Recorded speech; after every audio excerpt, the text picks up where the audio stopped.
سوال یہ ہے کہ قرآن پاک یا درود پاک پڑھ رہا ہو آدمی اور اذان ہونے لگے تو اذان کا جواب دے یا نہ دے اور قرآن پڑھتا رہے؟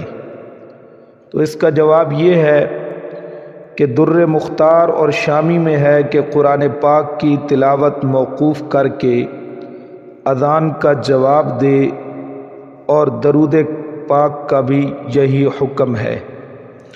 دوسرا سوال یہ ہے کہ ایک آدمی حالت جنابت میں ہے تو اذان کا جواب دینا اس کے لیے جائز ہے یا نہیں؟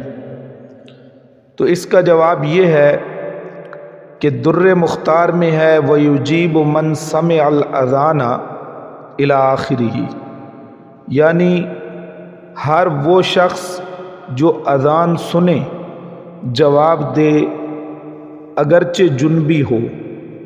اور شامی میں اس کی علت یہ بیان کی ہے کہ اذان کا جواب دینا اذان دینے کے حکم میں نہیں ہے۔